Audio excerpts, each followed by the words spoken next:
sempre fui muito incomodado com esse tempo. Me incomodava o fato das pessoas chamarem de avivamento qualquer movimento. De fato, se você estiver num movimento e cantores cantam bonito e aquela multidão, você vai realmente chamar aquilo de avivamento. A palavra avivamento tem sido falada. Eu já não sei se tem sido vivida, mas tem sido falada. Em primeiro lugar, eu acredito que um poderoso avivamento vai gerar um grande movimento.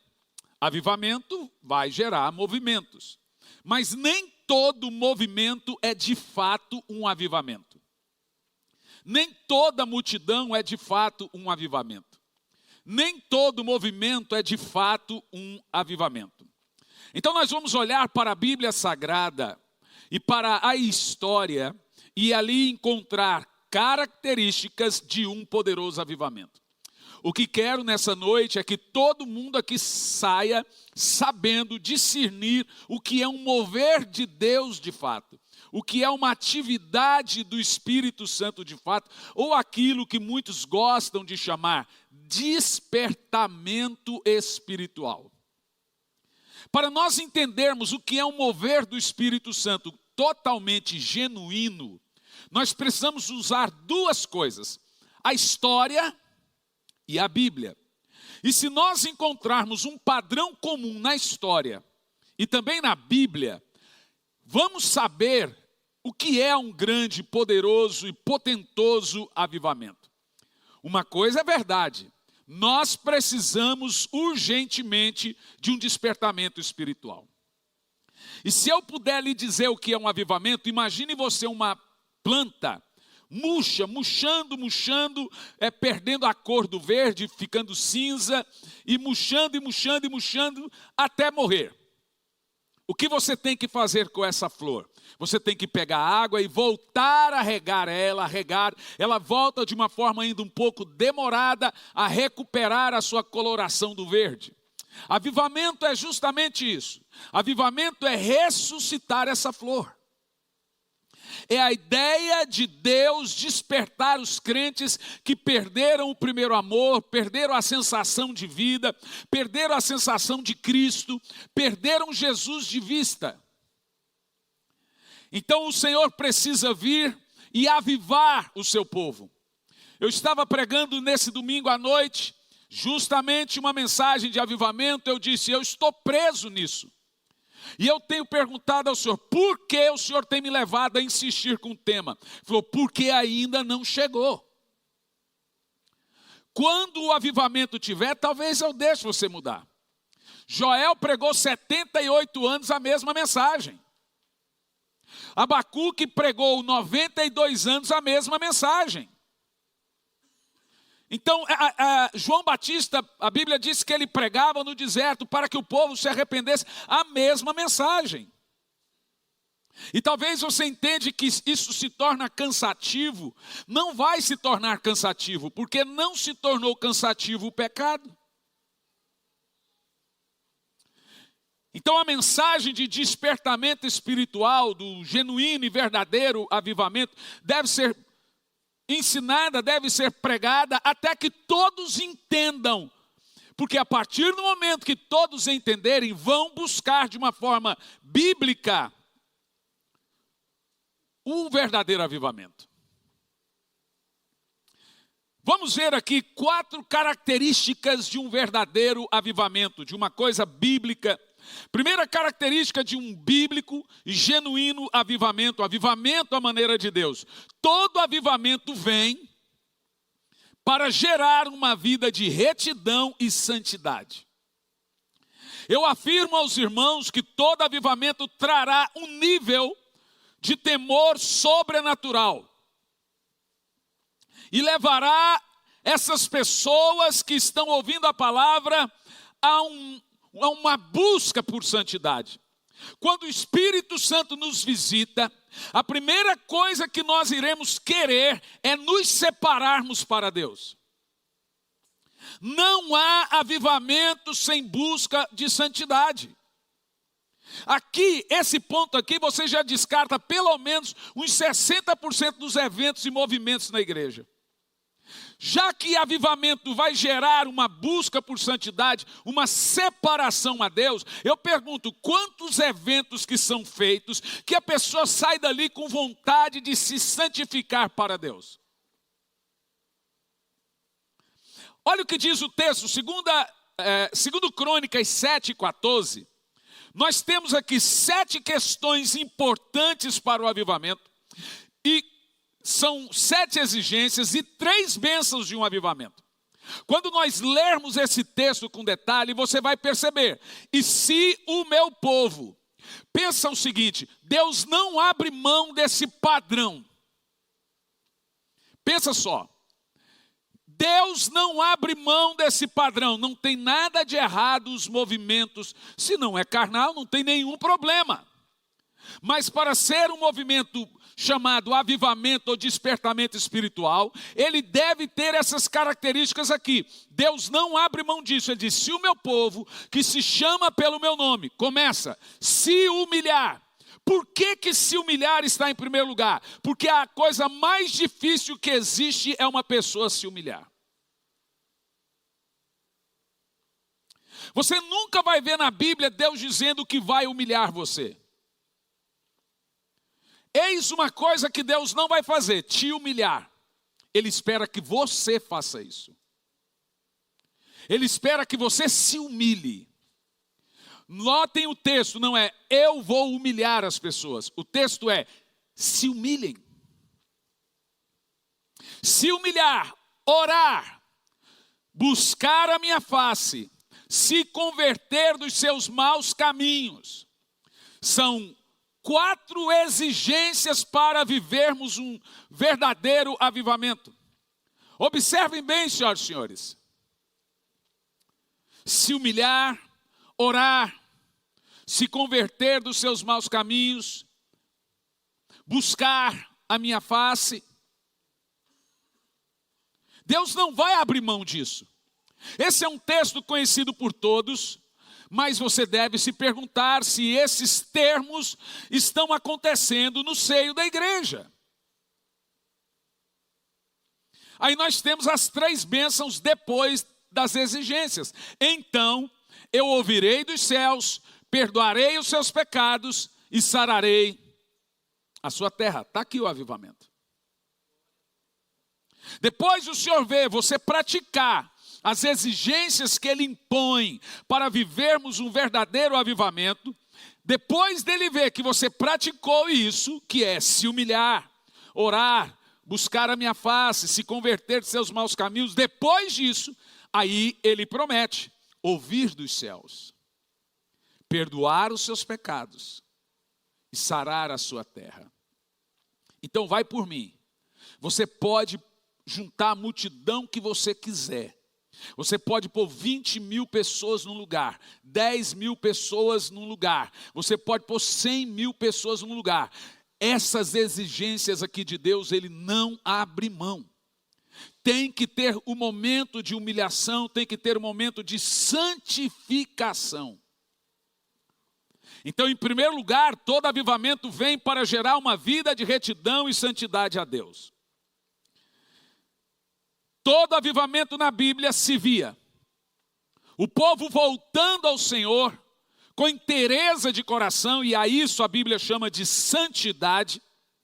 O povo abandonando os seus ídolos e abandonando os seus pecados. De acordo com Joel 2:12, é o Senhor exigindo que o povo se volte para Ele da maneira dEle. Não da nossa maneira, mas da maneira dEle. Segundo lugar, todo avivamento vai gerar um mover de arrependimento. Quantos aqui conhecem a doutrina do arrependimento? Observem algo muito importante. Arrependimento é a primeira pregação do Novo Testamento.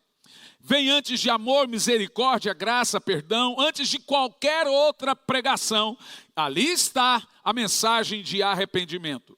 Em Marcos capítulo 1, no versículo 4, está escrito: assim chegou João, batizando no deserto e pregando o batismo de arrependimento para perdão de pecados. Observa a ordem.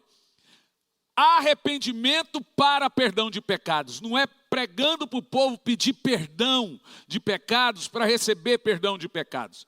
A ordem é essa: pedir perdão não traz perdão. Arrependimento traz perdão. Você não é perdoado quando você pede perdão. Você é perdoado quando você se arrepende. E o arrependimento, ele promove o quê? O abandono verdadeiro do pecado. A Bíblia diz que aquele que confessa e deixa que encontra misericórdia. O simples fato de pedir perdão por pecado não quer dizer nada. Vamos lembrar de Saul. Saul, ele reconheceu o seu pecado, ele disse: pequei. Então você pode olhar para Saul e dizer: então Saul se arrependeu porque ele foi ao profeta Samuel e disse: pequei. Então olha, há na Bíblia 7 vezes a palavra eu pequei. Das 7 vezes a palavra eu pequei, só 2 foram aceitas. Você tem, por exemplo, Saul, que chega em Samuel e diz: eu pequei. Confessou o seu pecado. Mas 1 minuto depois ele olhou para Samuel e disse: saia comigo perante o povo, para o povo pensar que Deus está comigo. Olha que coisa diabólica. Então veja, apesar dele dizer eu pequei, ele não se arrependeu. Ele estava querendo aliviar a culpa. Você tem também Acã, que disse eu pequei, mas escondeu a capa babilônica, os utensílios na sua tenda. E depois foi morto apedrejado. Dizer que eu pequei, reconhecer, dizer não, eu pequei mesmo, etc. Não quer dizer muita coisa. Se não vem de um coração arrependido, que está disposto a abandonar o erro, Deus não vai aceitar. Agora, presta atenção. Você sabia que toda vez que você pede perdão pelos seus pecados, que você não tem intenção de deixá-lo, ao invés de você ser perdoado, você aumenta juízo e ira de Deus sobre a sua vida? Vamos ver isso em Romanos no capítulo 2, nos versos 4 e 5. Observa comigo esse texto para você ter uma clareza total do que é arrependimento. Ou porventura desprezas a imensa riqueza da sua bondade, tolerância, paciência. Olha que coisa, começa ali, ó. Deus está sendo bondoso, tolerante, paciente, e a pessoa está abusando da bondade, da tolerância e da paciência de Deus. Ele diz assim, ó, tolerância e paciência, não percebendo. O texto aqui está lidando com uma pessoa que Deus está sendo bondoso, paciente e tolerante. Ele diz, você não está percebendo que é a própria misericórdia de Deus que leva a pessoa ao arrependimento. O fato de alguém se arrepender é graça de Deus. Porque quando Deus desiste uma pessoa, Deus endurece o coração dela para que ela não se arrependa. Vamos lembrar de Faraó. Toda vez que ele queria se arrepender para libertar o povo, Deus endurecia o coração de Faraó. Por quê? Porque Deus não queria apenas tirar o povo do Egito. Ele queria vingança pelos 400 anos de escravidão. Ele queria destruir o Egito por tanta crueldade que fizeram com os escravos. Então toda vez que Faraó queria arrepender, a Bíblia diz que Deus endurecia o coração dele. Arrependimento, gente, é uma graça de Deus a nós. Quem ainda consegue se arrepender, saiba que Deus está sobre você. Deus está com você. A mensagem de arrependimento pode ser dura, mas é graça. É graça. Você precisa entender algumas coisas quando a gente fala sobre arrependimento. Olha o resto do texto, verso 5, por favor. Entretanto, por causa da sua teimosia do seu coração, insensível, que não se arrepende, leia o resto, acumula ira sobre ti no dia do juízo, quando se revelará plenamente o justo juízo no julgamento. Olha que interessante o texto. Por causa da sua teimosia, está ali o texto. Coração insensível. Não teve paciência. Você não se arrepende. Por não se arrepender, você está acumulando ira de Deus sobre sua cabeça. Funciona assim. Imagina que uma pessoa vem a você e te pede perdão pelo mal que ela te fez. Você fala, está perdoado. Mas amanhã ela vem e faz a mesma coisa e te pede perdão. Você fala, está perdoado. Mas depois ela vem e faz a mesma coisa e pede perdão. Você fala, está perdoado. Aí você fala, quantas vezes eu tenho que perdoar esse sem vergonha? Ela está arrependida? Claro que não. Claro que não. O arrependimento não é quando você chora, é quando você muda. O seu arrependimento tem que ser tão escandaloso quanto foi o seu pecado. Gente, você precisa entender uma coisa. Eu quero te mostrar na Bíblia que o que é arrependimento. Segunda de Paulo aos Coríntios, capítulo 7, no versículo 10, você vai entender agora o que é arrependimento e por que avivamento e arrependimento são entrelaçados aqui, ó. Porque que nenhum movimento poderoso de Deus na história, seja despertamento espiritual, se tem nome de avivamento, ele não existiu sem arrependimento. Olha o que diz o texto. A tristeza conforme o Senhor não produz remorso, mas sim uma qualidade de arrependimento que conduz à salvação. Porém, a tristeza do mundo traz morte. Deixe-me te explicar o que significa esse texto. A tristeza do mundo dita ali é o remorso. O remorso mata as pessoas. Veja, você pode passar 40 anos com o pecado escondido. O remorso não deixa você esquecer. Então, como você se livra disso? Através do arrependimento. Olha, o arrependimento é tão poderoso, gente, que ele te cura, livra você da culpa mental. Te explico. Olha só, a Bíblia fala que quando uma pessoa peca, tem duas questões importantes aqui que eu quero falar para você. Você chama ela em secreto, no caso o pastor, se o pastor ficou sabendo, corrige ela no secreto. Se ela não aceitar a correção, você chama duas testemunhas. Aí você já corrige ela com duas testemunhas. Se ela aceitou com essas duas testemunhas, ninguém precisa saber mais. Se ela não aceitou, você chama ela diante de toda a assembleia. Isso é em terceira opção. Diante de toda a assembleia, de todo mundo, você corrige ela. Acha aquele texto para mim, pastor Fernando, que eu te passei? Dá ali para o Tiago lá para mim, por favor. Se a pessoa aceitou a disciplina particular ali, caso resolvido. Se é um membro comum na igreja. Quando é um líder, aí o caldo é grosso. Isso não está na velha aliança. Isso é. Por que a Bíblia manda fazer isso? Quando é o líder, olha o que Paulo fala.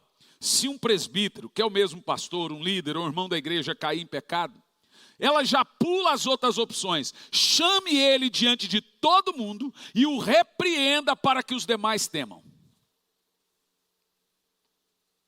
Por que Deus faz isso? Primeiro ponto, blindar a igreja porque é um escândalo, não é verdade? Olha lá, vamos ler lá. Não aceite a acusação como presbítero, se não houver mais de 2 ou 3 testemunhas. Alguém vem falar mal de um pastor, a Bíblia diz que tem que ter 2 ou 3 testemunhas. Continua. Quanto aos que vivem na prática do pecado, repreenda-os na presença de todos, para que os outros de igual maneira se encham de temor. Pense o seguinte com o pastor, é pesado ou não é, gente? Agora pergunto, as igrejas fazem isso. Agora pensa o seguinte, a gente descobre aqui que o irmão líder pecou e a gente mete para debaixo do tapete. E depois você descobre, e você sabe que o pastor sabe, essa igreja não tem mais moral. Ela perde toda a moral diante do povo. Começa pelo pastor. Se tem uma coisa que não se pode fazer é varrer pecado para debaixo do tapete. Agora, mas pastor, vai envergonhar a pessoa. Veja, pecado é uma fera grave. O pecado é uma fera que cresce em proporção do que se alimenta. O que eu estou dizendo com isso? Quanto mais pecar, mais vai pecar. O pecado cresce com a prática. A única maneira de vencer pecado é deixando de pecar, parando. Ele vai crescendo com a prática. O pecado é cruel. Ele te leva mais longe do que você jamais quis ir. Ele te mantém lá preso por mais tempo do que você nunca imaginou ficar. E ele custa mais caro do que você jamais imaginou pagar. Ele é mentiroso. Ele promete vida e paga com morte. No pecado, o prazer é seu, mas a alegria sempre será do diabo. Não foi o diabo que expôs Davi, foi Deus. A Bíblia diz que tudo que você faz no oculto, Deus grita no telhado. Porque para o diabo vale a pena ficar em secreto o pecado das pessoas, mas para Deus não vale a pena.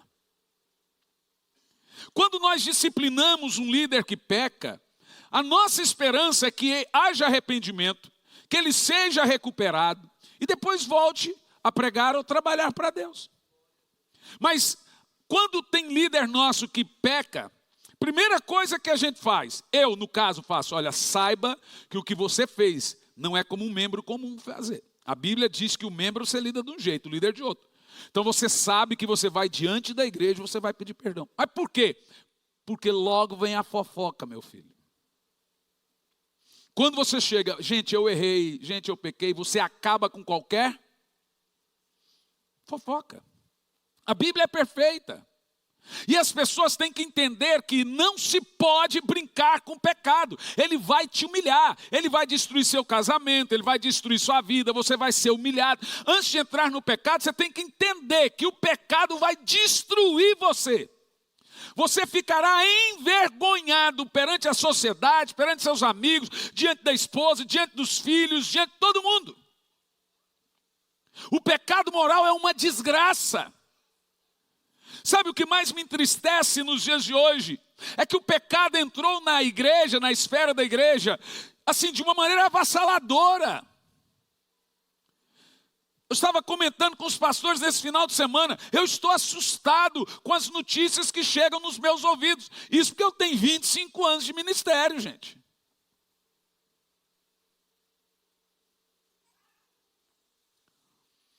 É pecado moral. É gente que compra e não paga, que é pecado também. Por isso que nós precisamos urgentemente de um avivamento quando vem o Espírito Santo. E você, a Bíblia diz, ele vem e convence você do pecado, da justiça e juízo. Então as pessoas ficam com a mente mortizada. Fica igual minha mão está aqui por causa do frio. Não sente os dedos.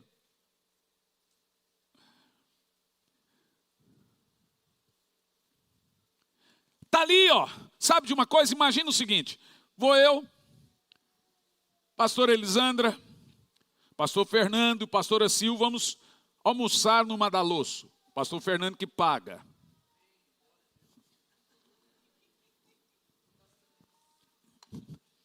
E a gente está ali almoçando, de repente, as duas vão no banheiro. E você sabe, mulher vai junto no banheiro, miga. Vamos no banheiro. Imagina, eu, o pastor Fernando, vamos no banheiro. E fica eu e ali, o pastor Fernando e a pastora Silva. E mulher vai no banheiro, elas param na frente do espelho e ficam horas lá. Cadê as mulheres, gente? Estão lá no banheiro, só para conversar. Mulheres. Daqui um pouco a minha esposa volta do banheiro, eu estou junto com o pastor Fernando e o meu nariz está escorrendo por causa do frio. E ela olha para mim e começa a fazer aquelas caras assim. O que é? O que é? Só que ela pensa que ninguém está vendo as caretas. Porque a mulher pensa, todo mundo vê. Mas ela pensa que ninguém está vendo. Ela faz assim. Ela me dá um lenço para eu limpar. Está escorrendo. O que está me faltando? Espelho. Qual é a meleca que está na sua vida que todo mundo vê e você não percebe? Todo mundo está vendo que não vai dar certo. Todo mundo está vendo que você está enveredando por um caminho que vai destruir você.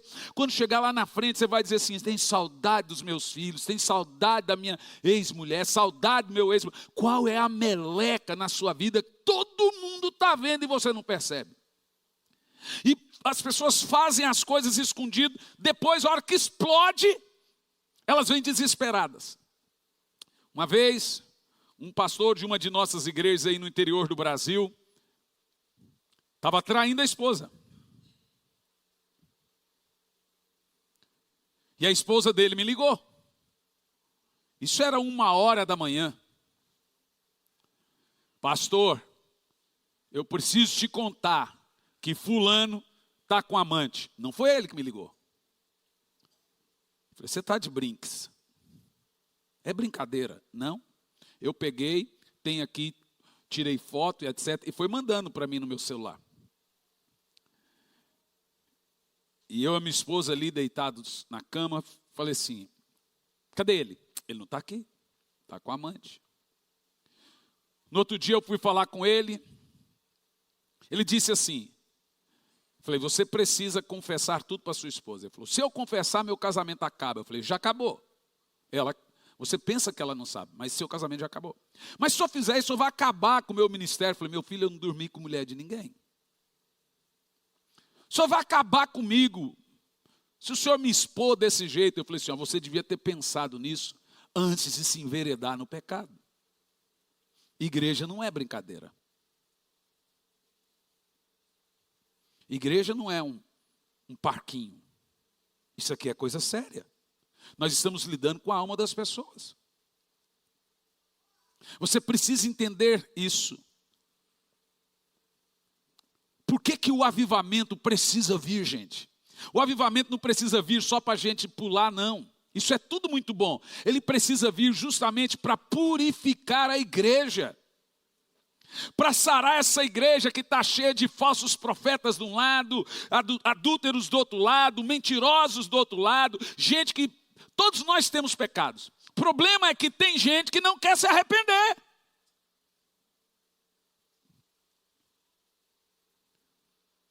Há 4 anos eu tenho pregado sobre avivamento e alguns interpretam errados.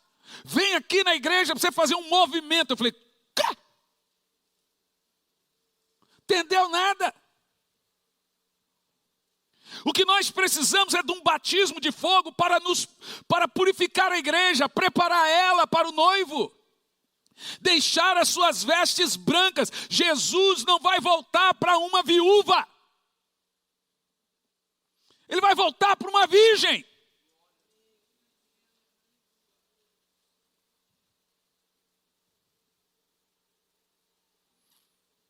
Para uma igreja que está pura, lavada e remida no sangue do Cordeiro.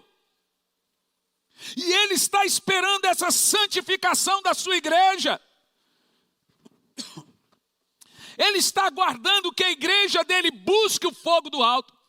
E diz assim, porque ele será como lavandeiro, ou seja, vai lavar as vestes da igreja, como fogo do ourives para purificá-la. Isso é avivamento, purificar a igreja, lavar as vestes dela, tirar aquele ranço de mundo. E de repente ela está tão cheia de Deus, que as coisas do mundo vão saindo da vida dela. É isso que é avivamento. É muito bom estar num culto e ter uns arrepios. Eu amo isso. Eu amo ver as pessoas chorando, sendo cheias, caindo. Mas eu quero ver a mudança. Eu quero olhar para a esposa e para o marido e ela dizer assim, ó, meu marido mudou. Eu recebo testemunhos aqui, ó, uma menina casada mandando mensagem, meu marido era viciado, eu cansei de pegar ele no computador de madrugada no pornografia, agora ele só está orando de madrugada, o Espírito Santo veio sobre ele venceu a pornografia. Isso é avivamento.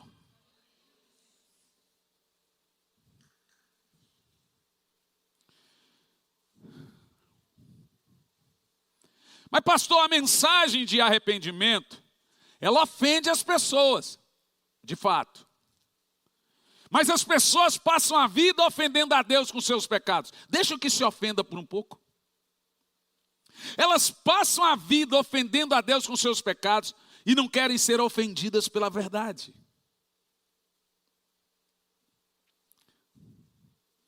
Em 1735 nós temos chega ao nosso conhecimento do grande despertamento norte-americano. 1735, os Estados Unidos foi varrido pela presença de Deus, como eles chamaram de o grande despertamento. E a grande característica na América, naquela altura, é que o povo gritava, berrava de arrependimento. O idealizador desse avivamento foi Jonathan Edwards, o grande teólogo do século XVIII. Um notável evangelista, cheio do Espírito Santo. Eles chamaram esse avivamento de o grande despertamento. E por quê? Como em todos os avivamentos, esse nasceu em meio à fome e à guerra. Os Estados Unidos estavam enfrentando uma fome terrível. E a guerra, você sabe, lutando pela independência. Lá na Europa você tinha um avivamento também com Wesley e George Whitefield, e nos Estados Unidos você tinha um avivamento com Edwards e David Brenner.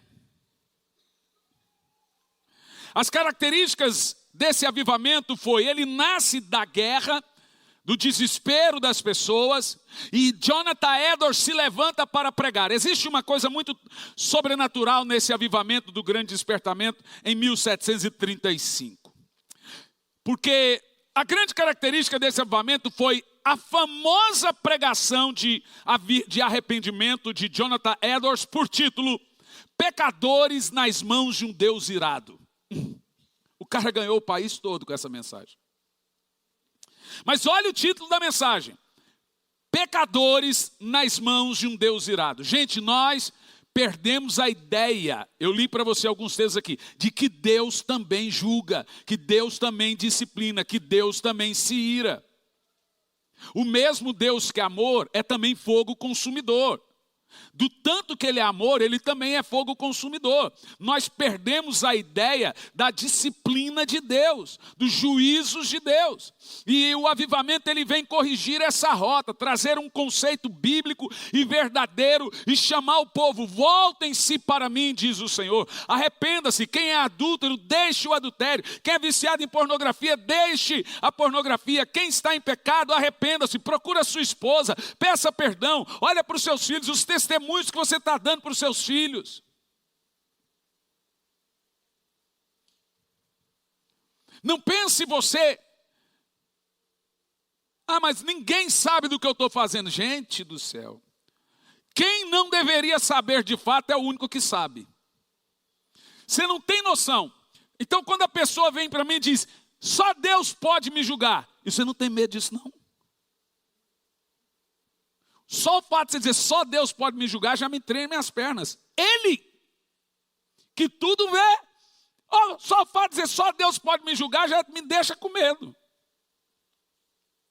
Temor. Você sabe o que é temor? Eu vi um pastor muito simples esses dias. Temor é ver Deus te vendo.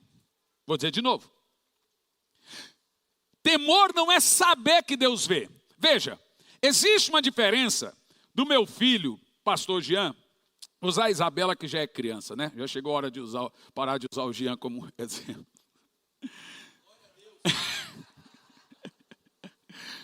Imagina a minha filha, sabe que o papai vê. Ela age de um jeito, ela sabe que não pode. Mas imagina ela ver eu vendo ela, ela age de outro jeito. Sabe o que é temor? Não é saber que Deus vê. É ver Deus ver. Imagina você que Deus está vendo. Percebeu? É sério ou não é?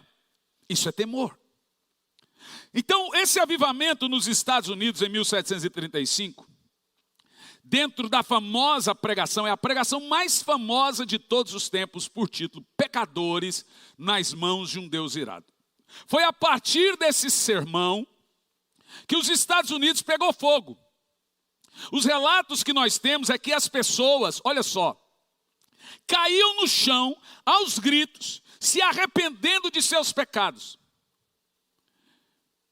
Há relatos que muitos olhavam para o chão, lá na América, olhando para o chão, imaginando que a terra fosse abrir diante deles e eles cairiam no inferno. Os gritos eram terríveis. Edwards começava a pregar, e é interessante que Edwards era gago, muito gago. Então ele tinha que pregar lendo. Então ele segurava a lamparina de um lado e o texto do outro lado. Ele escreveu o sermão Pecadores na mão de um Deus irado inteiro, e ele leu assim, tapou o rosto dele por causa da gagueira.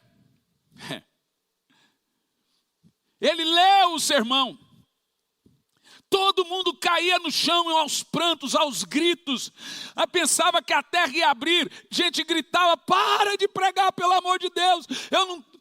Há relatos que teve gente que beirou a infarto. Tamanho era a agonia de arrependimento naquelas palavras de Jonathan Edwards. O mundo inteiro até hoje fala desse sermão de Jonathan Edwards. Só que veja, os Estados Unidos pegou fogo. A história conta que os Estados Unidos não foi mais o mesmo desde a pregação de Jonathan Edwards. Aí vem Finney depois com a mesma mensagem de arrependimento. Aí vem uma sequência de muitos avivalistas na sequência. Que Edwards queria? Ele queria ganhar os índios canibais. Seu genro ganhou. O grande mover que nós temos aqui é o seguinte. Edwards orou e jejuou por semanas antes de pregar o sermão de arrependimento. Trancou no quarto e não saiu de lá até ele ter a total convicção de que o sermão estava ungido. Em um dia após o tão famoso sermão, um dia depois que ele pregou isso em Massachusetts, as pessoas iam para as praças queimar seus livros de feitiçaria ou romances pornográficos. Também quebravam suas garrafas de bebida alcoólicas e desfaziam de seus charutos ou qualquer outro tipo de fumo. Tudo que não vinha de Deus, eles faziam em toda a América fogueiras gigantes e tacavam fogo. Que mover sobrenatural do Espírito Santo, gente. Imagina nós aqui pregando, em um dado momento o Espírito Santo decide que derrama sobre nós algo poderoso, seja você online ou você aqui, e o povo no Brasil decide queimar a revista, nem tem mais revista pornográfica, né? Mas queimar seus pecados, queimar ídolos, queimar coisa arada, queimar cigarro, bebida alcoólica, livro de feitiçaria, um monte de coisa arada que nós Deus destruir, desfazer dos seus ídolos internos. É isso que eu espero para essa nação, gente. Essa nação nossa tão depravada, se não é um avivamento, nós estamos cheios de igreja, então precisa do quê? Um avivamento. Porque movimento nós temos de sobra. Eu prego no Brasil inteiro para 10, 20, 15 mil pessoas, sempre uma multidão, multidão, multidão. Nós sabemos reunir pessoas. Agora eu quero que o Senhor desça e que depois de uma mensagem de avivamento, o povo realmente mude. Nós somos considerados em todo mundo a nação mais depravada do mundo, a começar pelo carnaval.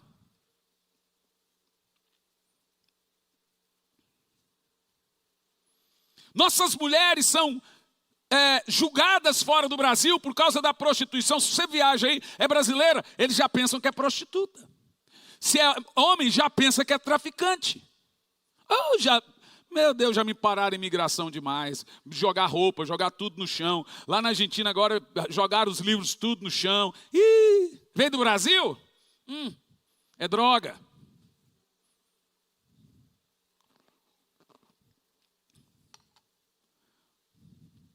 Eu quero que o Brasil experimente um despertar espiritual. Veja, como aconteceu aqui nos Estados Unidos, um mover de arrependimento sobrenatural que queimou aquela nação, porque Edwards estava cheio do poder de Deus, quem o ouvia também foi cheio do poder de Deus, e foi um batismo de arrependimento sobrenatural.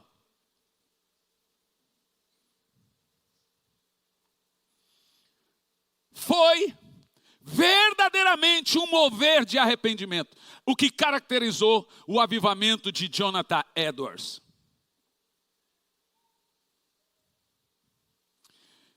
Queria ficar aqui, mas eu tenho mais outros 2 pontos. Tão bom falar disso. Eu sei que alguns não gostam, eu gosto. Um dos livros mais vendidos que eu tenho é Arrependimento Profundo e Eficaz. Foi você que traduziu, né, Nath? Arrependimento. Foi. Isso. Todo avivamento vai gerar.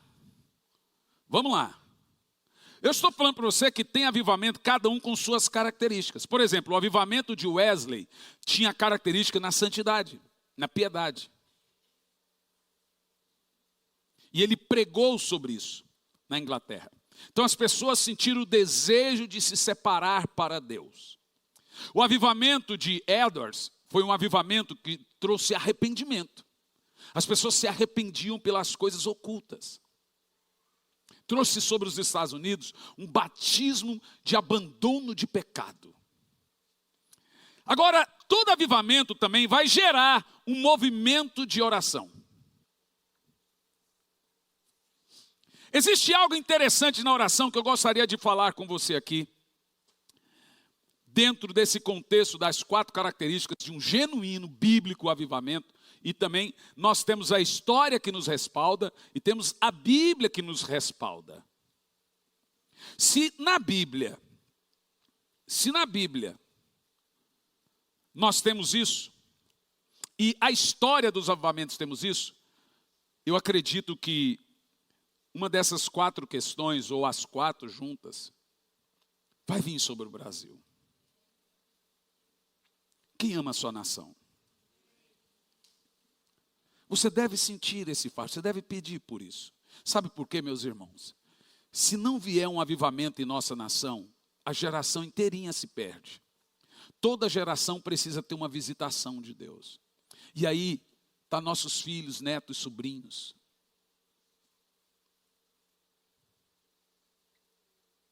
A tendência é que num lugar onde o pecado está proliferando, ou a heresia, ou a apostasia, a tendência é piorar, nunca melhorar. A menos que Deus visite o povo. Quem quer que Deus visite? Aleluia. Eu tenho dito a vocês aqui, alguns que vêm na quarta-feira, vai chegar a hora que nós estamos insistindo tanto com Deus. O pastor David Young Cho orava por avivamento. Orava por avivamento, orava e pregava sobre oração, pregava sobre avivamento por 23 anos.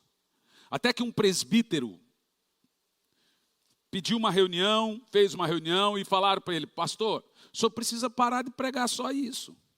A igreja necessita de outras questões. O pastor Cho, Coreia do Sul, falou: vamos fazer o seguinte, vamos pôr em votação. Se vocês votarem que eu tenho que parar de pregar sobre avivamento, oração e etc., eu paro. Fizeram a votação. O presbítero foi vencido. E falaram: continue a pregar. 1 ano e meio depois, uma menina ressuscitou. A igreja saiu de 500 pessoas para 1 milhão de membros, a maior igreja do mundo. Na África do Sul, eles oraram e buscaram o Senhor por 26 anos. Uma hora ele vai descer. Não que ele não esteja presente, é que avivamento é diferente. Os recursos de Deus são aumentados quando nós estamos diante de um despertamento espiritual. Uma hora ele vai descer. Uma hora nós vamos ver o fogo cair. E aí ele vai gerar em nós tudo isso que eu estou falando. Mas existe uma coisa sobre oração que eu gostaria de falar. Avivamento, olha que interessante. Avivamento nasce da oração e produz ainda mais oração. Vou dizer de novo. Avivamento nasce da oração e produz ainda mais oração. Vira um buraco sem fundo.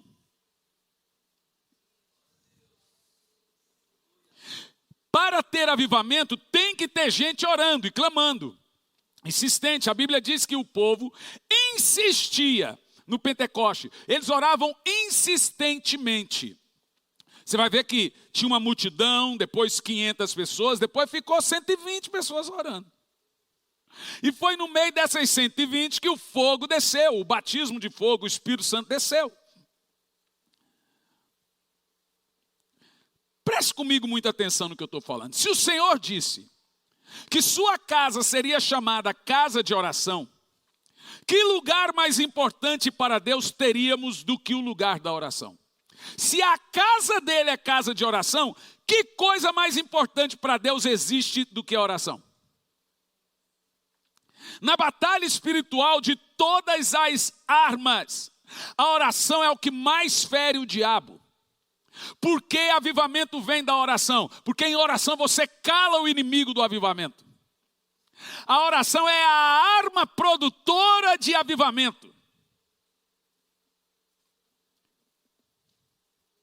Agora lá no Rio de Janeiro, terminou o culto, os jovens chegaram em mim e perguntaram: pastor, nos fala o segredo. Eu falei: não tem segredo.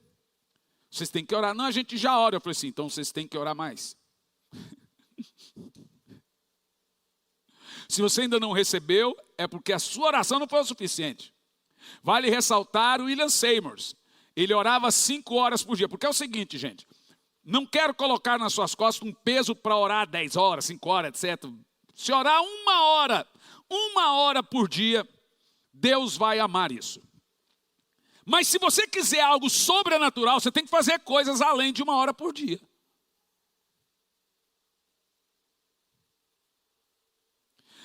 William Seymour orava 5 horas pedindo avivamento. O Senhor veio nele e disse: 5 horas é pouco, aumenta.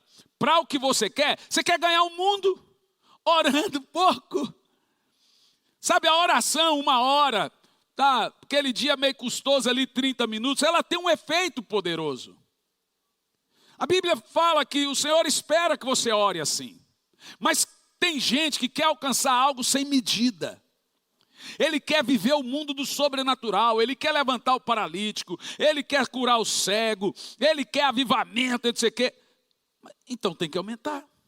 Foi o que eu falei para os jovens. O que é que vocês querem? Não, a gente quer ser o Wesley da vez. A gente quer ser o etc. Eu olhei para eles: vocês querem ser quem? O Wesley. Então, o que é que a gente tem que fazer? Eu falei assim: vocês têm que orar igual a ele. Quando eu estive na salinha de John Wesley, como a minha filha fala, Dom Wesley, eu dobrei o joelho lá. Falei: Senhor, dê a mim o que o Senhor deu a John Wesley. Ele disse: dá a mim o que o Wesley me dava.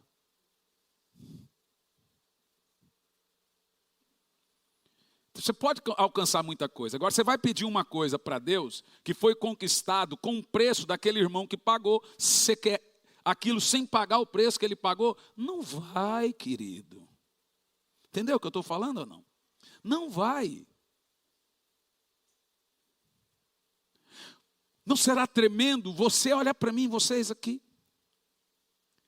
Talvez você não sabe que Deus quer construir uma história com você. Olha, pense bem. É impossível eu conceber o futuro de vocês. Mas Deus sabe. O que eu estou fazendo aqui é chamando vocês para fazermos história. A pior coisa no mundo é passar pela vida sem ser percebido. Eu costumo dizer que eu não vim para deixar um risco. Eu vim para deixar uma marca. A minha avó dizia: tem dois tipos de pessoas no mundo, Hernani. Uns que contam a história, outros que fazem a história. Decida qual você quer ser. Eu falei assim: eu vim para deixar uma marca. Eu não vim para deixar uma marca, eu sou rico, eu sou coach, nada. Eu amo que me chamem de evangelista. Eu quero lá na frente ser lembrado como o pastor que pregava sobre oração. Como hoje a gente lembra de Embaldes, hoje a gente lembra de Wesley e outros. Não sei daqui quantos anos, eu sei o que eu estou fazendo. Como eu preguei domingo passado. Gente, olhem para mim e vejam a gana que eu estou falando de avivamento. Será que você consegue perceber que o meu coração queima quando eu vou falar sobre isso? Que eu me exalto quando eu vou falar sobre isso? É porque você está percebendo que essa é a minha vida. Esse é o meu chamado. Eu fui chamado para isso. Aonde eu vou para falar disso. Aonde eu vou, eles me convidam para falar disso. Por quê? Porque um dia eu decidi, dobrei o meu joelho e decidi que eu iria orar uma sequência gigante, enorme às madrugadas. E a partir daí, por onde eu iria, os sinais começaram a seguir os que creram. Então, quando os jovens vêm falar para mim, qual é o segredo? Não é segredo. Eu disse, a experiência de um pode ser a experiência de todos, é só ter a fome. Só ter a fome. A verdade, olha para mim, Deus não quer fazer pouca coisa com você. Eu vou dizer de novo, alguns entenderam, vou dizer de novo. Deus não quer fazer pouca coisa com você. Essa sociedade, você e Deus, não pode, porque no meio dessa sociedade tem um que é poderoso, o outro não é. Então, por que eu estou sendo sócio de um Deus tão poderoso e eu vou acreditar que Ele quer fazer pouca coisa? Deus não quer fazer pouca coisa com você. Olha para mim, Deus quer usar você. Sabe por quê? Porque Ele tem poucas pessoas para usar em nossos dias. E o motivo? As pessoas não se preparam, santificai-vos, porque o Senhor vai fazer maravilha no meio de vós. As pessoas não se preparam para que o Senhor tome elas e as use. Então vou repetir, Deus não quer, olha, presta atenção, Deus não quer fazer pouca coisa com você. Ele quer fazer coisas grandes através de você, coisas poderosas através de você. Ele quer usar você de uma maneira sobrenatural, Ele quer usar você de uma forma surpreendente. Eu quero que você entenda isso e receba isso no seu espírito e saia daqui dizendo, quer saber? Eu vou deixar Deus me usar, Ele não quer fazer pouca coisa comigo. Então eu vou pagar o preço, se dedique um pouco mais.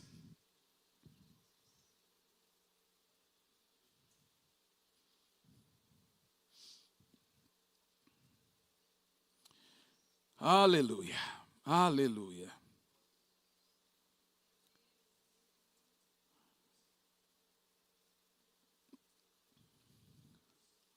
O grande segredo, o maior de todos os avivamentos, é o mover de oração antes e a continuidade de oração depois. Porque se você para de orar, cessa o avivamento. Então vai vir um avivamento de 1 dia, 2 dias, 3 dias. Porque aí que está a diferença. Por que um avivamento dura 20 e tantos anos, 50, outros 5 anos, outro 3? Por quê? É aí que está, gente. A diferença está na intensidade. O que vai determinar se o avivamento é grande é o tempo que você insistiu em permanecer no lugar da oração. Deixa eu te contar uma história. Um garoto de 10 anos me chamou agora, estávamos pregando em Campinas, pediu para eu sentar do lado dele e eu sentei. Ele disse, pastor, Deus me deu uma palavra para entregar para o senhor. Um garoto de 10 anos. Falei, pode entregar. Perguntei para ele, isso é para mim, é mistério, posso falar para mais alguém? Ele falou, não, o senhor pode contar. O menino de 10, não, acho que menos de 10. O senhor me disse, pastor, que 2024 viria uma terrível guerra. Falei, mas essa já não é terrível? Ele falou, não. Falou, Deus me mostrou agora, menino de 10 anos. Se é verdade ou não, gente, o juiz da profecia é o tempo. Vai vir uma guerra em 2024. Terrível no mundo. Né? E ela vai durar 3 anos. E em 2027 vai explodir o avivamento. Falei, meu filho, foi Deus que te disse isso? Ele falou, foi, pastor. Eu estava orando e ele me falou, fala para o Hernani. Eu falei, eu não vou duvidar. Se é verdade, vocês vão se lembrar e eu também. É fácil de ser verdade. Você há de concordar. A Bíblia não diz que nossos jovens iriam profetizar? Então, por que nós vamos duvidar de jovens profetizando agora? O rapaz estava com o olho todo molhado. Menino, criança, né? 10 anos. Todo molhado. Falou, o Espírito Santo falou que eu tinha que falar para o senhor. A coisa boa de tudo é que independente do tamanho que é a guerra, do que ela vai vir, o avivamento será maior. Com Jonathan Edwards foi no meio da guerra. Com John Wesley foi no meio da guerra. Com William Seymour foi no meio de consertando ali a cidade do terremoto. Então, caos e avivamento está na história.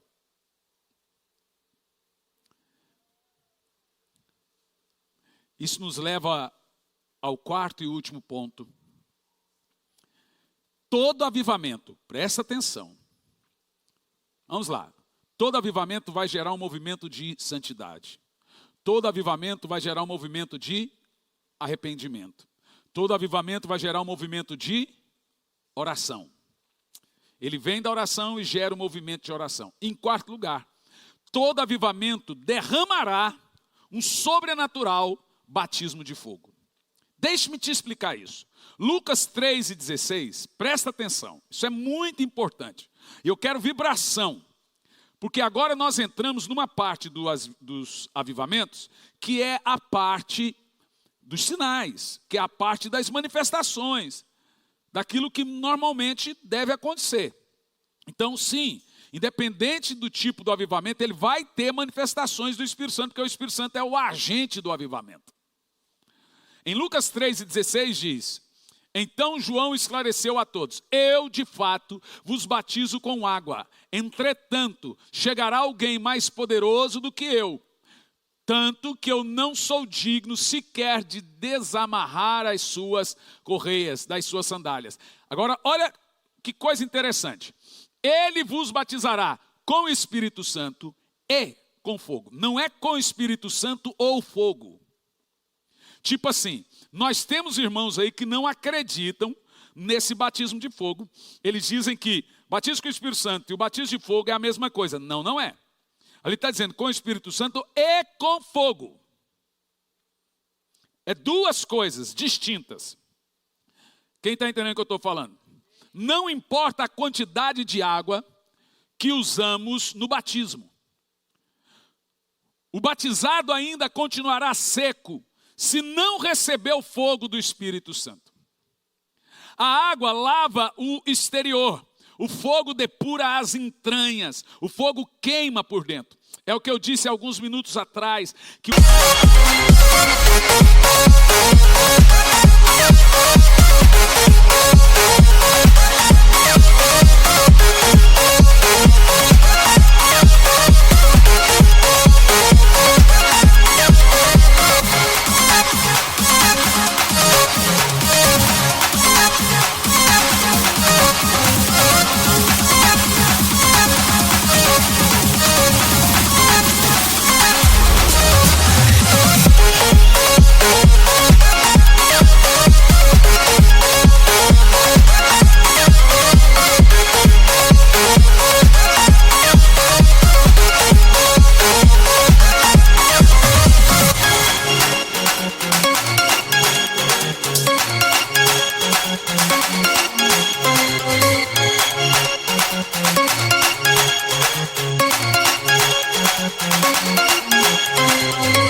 batismo de fogo vem para purificar, preparar a noiva para o Senhor. De acordo com a Bíblia, foram muitas vezes que Deus se revelou ao seu povo usando a figura de fogo. O diabo nunca é lembrado ou nunca é mencionado, nunca é falado como fogo. O fogo é uma característica única e exclusiva de Deus. E no meio do movimento do Senhor, Ele derrama o seu fogo. E eu vou te provar na Bíblia. Em Êxodo 3, versículo 2, Ele apareceu a Moisés, lá no Horebe, numa chama de fogo, no meio de uma sarça que ardia e não se consumia. Em Êxodo 3, versículo 22, temos o relato do Senhor conduzindo o povo no deserto por 40 anos, nas noites escuras e tenebrosas, através de uma coluna de fogo. Em Êxodo 19 e 18, vemos Deus descendo no Sinai em fogo. Em Êxodo 24 e 17, notamos que o aspecto do Senhor era como fogo. Em Deuteronômio 4 e 12, Deus falou com Moisés no meio do fogo. Em 1 Reis 18:38, o Senhor respondeu com fogo a oração de Elias. No livro de Crônicas 21:26, Deus responde a oração de Davi com fogo. Em Levíticos 6:9, o altar do tabernáculo, o fogo era mantido continuadamente e não apagava. Livro de Crônicas 7:1 diz que desceu o fogo do céu quando Salomão acabou de orar. Em 2 Reis 2:11, Elias foi transladado ao céu por carros e cavalos de fogo. Em 2 Reis 6:17, Eliseu mais tarde foi protegido dos exércitos sírios com cavalos de fogo. Isaías 64, verso 1 e 2, Isaías orou para que Deus fendesse os céus e descesse e manifestasse com fogo como queima os gravetos. Temos em toda a Bíblia Deus se revelando através do fogo. O fogo é uma demonstração física da glória de Deus. A Bíblia ainda diz, nosso Deus é fogo, Hebreus 12:29. Seus ministros são ministros labaredas de fogo, Hebreus 1:7. Sabe, quando o diabo olha para você, sabe o que ele vê? Fogo!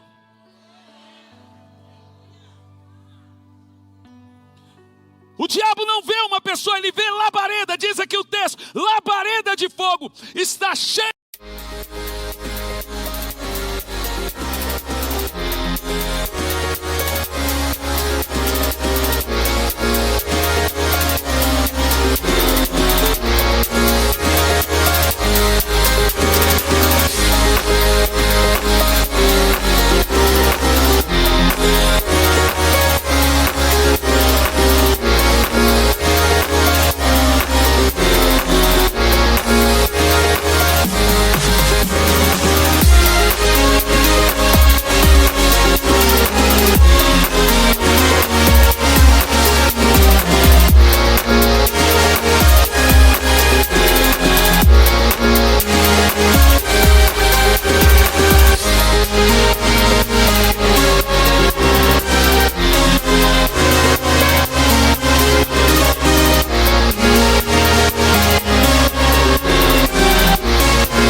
Santo é cegar o diabo. Fogo! Então o diabo olha, sabe o que ele vê? Fogo! O que nós precisamos é de crentes cheios do fogo do Espírito.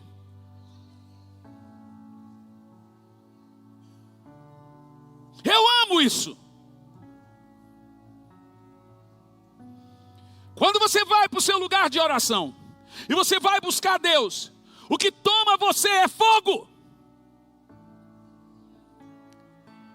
O Wesley disse que 24 de maio de 1735, o mesmo dia do despertamento americano, um fogo, ele diz, um fogo entrou por sua boca. E ele saiu pelas ruas de Londres gritando, e a multidão se achegou, ele pregou, e naquele dia milhares se converteram. Tudo o que você precisa é do fogo do Espírito.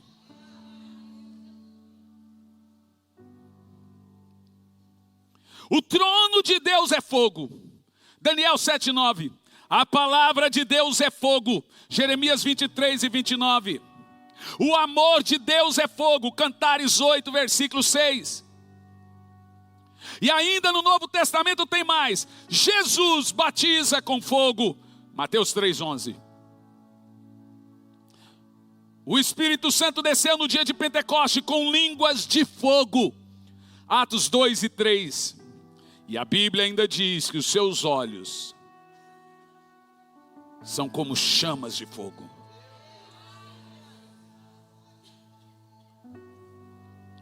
Isso aconteceu na Rua Azusa, um batismo de fogo. Quando o Espírito Santo desceu, a mulher de William Seymour sentou no piano, cantou em 7 idiomas diferentes. O mundo todo ia em Los Angeles, na Rua Azusa. E aquilo ficou caracterizado como o avivamento de fogo. Multidões se arrependiam, paralíticos andavam, cegos enxergavam, porque o fogo do Espírito Santo desceu naquele lugar. A minha pergunta aqui nessa noite para concluir: Quantos aqui querem avivamento? A sua casa será visitada. Quantos entendem o que eu estou falando? Sabe, quando você ora em línguas, no reino espiritual, a Bíblia chama isso de línguas de fogo. Sabe qual é a visão que se tem no reino espiritual? Em cima da sua cabeça tem uma chama de fogo. Mas como é que o Senhor diz isso? Porque está escrito em Atos 2. E viram pousando sobre suas cabeças línguas de fogo. Falar em línguas movimenta o céu e move o fogo. O fogo queima a vela, enquanto ela ilumina o ambiente. Você deve querer o fogo do Espírito. Ele vem para fazer duas coisas: capacitar e purificar. Queimar madeira, feno e palha. Mas quando é prata, ouro e pedras preciosas, ele purifica. Viu só? Fica em pé. Olá, gente querida, que Deus te abençoe de uma maneira sobrenatural. Já tem algum tempo que nós estamos realizando a Escola Integral de Profetas. Muitas pessoas têm saído dessa Escola Integral de Profetas capacitados. Muitos têm descoberto seus dons, muitos têm saído renovados, muitos têm saído cheios de uma certeza que o Espírito Santo irá usá-lo. E agora, nos dias 12 a 15 de novembro, estaremos em Sumaré, na Estância Árvore da Vida, promovendo a Escola Integral de Profetas. O que nós teremos ali? Teremos uma manifestação sobrenatural do Espírito Santo, preparando e capacitando você para o ministério. Não só líderes, todos que quiserem participar da Escola Integral de Profetas podem participar. Serão 4 dias muito intensos, cheios do poder do Espírito Santo. Toda essa escola é preparada para você. Eu estarei ali ministrando, teremos outros ministrantes também, professores. Teremos vários ensinos, várias matérias que preparam você para o ministério. A inscrição é pelo meu site, hernanisantos.org, e ali você vai fazer a sua inscrição. Tem vários tipos de inscrição, desde o alojamento a um apartamento. Olha, eu não quero ficar em alojamento, eu quero ficar sozinho dentro de um apartamento. Você tem essa modalidade também. Foque no que Deus vai lhe dar, no que Deus vai dar a você, na capacitação, naquilo que você vai aprender, naquilo que você vai ouvir. Serão dias sobrenaturais do poder de Deus. Você é o meu convidado, te aguardo lá.